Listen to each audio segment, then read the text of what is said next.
Phone ઉઠાવ ચકુ, phone ઉઠાવ, phone ઉઠાવ. હા ચકુ, કેમ છે તું? બેટા રાતનો તારો ફોન આવ્યો ને ત્યારની મારી ઊંઘ હરામ થઈ ગઈ છે.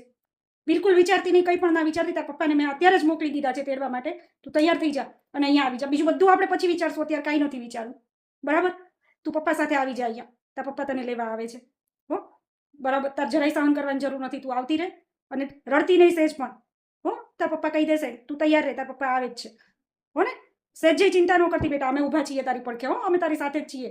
જરાય રડતી નહીં, જરાય ગભરાતી નહીં. પપ્પા આવે એટલે આવી જા. ચાલ, હું તારી રાહ જોઉં છું, હો? રીટા બહુ, એ રીટા બહુ.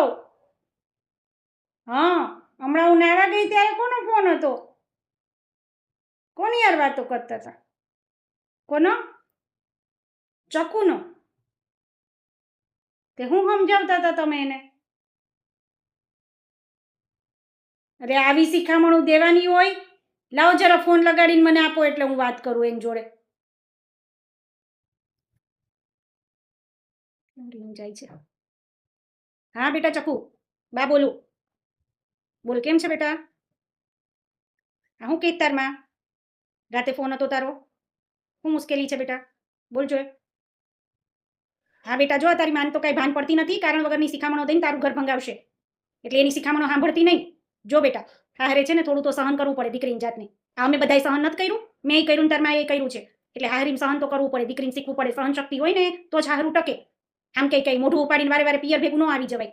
પિયરનો મોં મૂકી દેવો. હવે એ જ તારું ઘર છે, ત્યાં જ તારે સેટ થવાનું, ત્યાં બધાને સમજવાના, થોડું ઘણું સહન કરીને રહેવાનું. ધીમે ધીમે બધું હરખું થઈ જાય, સમય આપવો પડે. એટલે સહન કરતા શીખો. આ તમને નાનેથી બહુ મોઢે ચડાવ્યા હોય ને એટલે અત્યારની છોડીઓને સહન નથી થતું.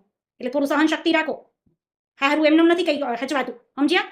એમાં તમે કઈ નવાઈ નથી કરતા. જો અમે સહન કર્યું છે એટલે સહન કરતા શીખ બેટા. થોડા ટાઈમમાં બધું હરખું થઈ જશે, હો? તારી માં કે એમ પાછી વળીને આવી ન જતી. ફોન લાવો બા. ચકુ, બા જે કહેતા હોય તે તું બાની વાત પર ધ્યાન ના દે. બા તો એમની ઉંમર પ્રમાણે ને એ જે સમયમાં જીવ્યા છે એ પ્રમાણે તને કહેતા હોય. તારે બાની ચિંતા કરવાની જરૂર નથી. બાને હું સમજાવીશ ને બાની સાથે વાત પણ કરીશ. તારે અત્યારે કંઈ પણ વિચારવાનું નથી, સહેજ પણ ઉદાસ થવાનું નથી. જો પપ્પા આવે એટલે તરત તું પપ્પા સાથે અહીંયા આવી જા. બીજું બધું આપણે પછી વિચારશું, પણ તું પપ્પા સાથે આવી જા, બરાબર? બાની ચિંતા કરતી નહીં કે બીજા કોઈની ચિંતા ના કરતી. અમે તારી પડખે ને તારી સાથે ઊભા છીએ. એટલે પપ્પા સાથે તું અહીંયા આવી જા. હું તારી રાહ જોઉં છું, હો બેટા? હા, ફોન મૂકો, હું બા સાથે વાત કરી લઉં છું. બાની સહેજ પણ ચિંતા ન કરતી. બસ, પપ્પા આવે ત્યાં સુધી ધીરજ રાખ ને. પપ્પા આવે એટલે આવી જા. શું કહો છો બા તમે ચક્કુને? એ ના આવે એમ? એને સાસરીમાં સહન કરવું જોઈએ અને સંબંધને સિંચવો જોઈએ. બા, આ જ વાત જ્યારે દીદીનો એ રાત્રે ફોન આવ્યો ને ત્યારે તમે કરી હતી. અને એટલે દીદીએ સાસરું સાચવા અને સંબંધ સાચવવા અને તમારી ઇજ્જત સાચવવા બધું જ કર્યું, પણ એ પોતાનો જીવ ન સાચવી શક્યા. આપણે દીદીને સાસરું સાચવવાની, સંબંધ સાચવવાની તો તમે શિખામણ આપી દીધી, પણ દીદીને આપણે ના સાચવી શક્યા. નહીં તો આજે દીદી આપણી સાથે હોત, આમ ફોટામાં ના હોત.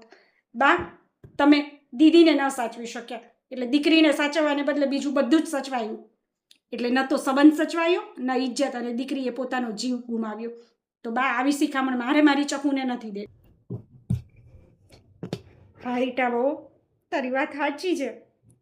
એ દિવસે આ સોસાયટી ને સમાજની બીકે મેં મારી દીકરીને સહન કરવાની શિખામણ ન આપી હોત અને એને પાછી આવી જવા દીધી હોત ને તો આજે આપણી દીકરી આપણી હારે હોત. એના ફોટામાં એને ન જોવી પડત. તેથી મેં ભૂલ કરી. હા, મારા જેવી ભૂલ તું ન કરતી હો. કહી દે ચકુને આવી જાય. એ દિવસ આપણે ફરીથી નથી જોવો. નહીં તો આજે મારી દીકરી મારી હારે હોત. તે આજે મને સાચું સમજાય.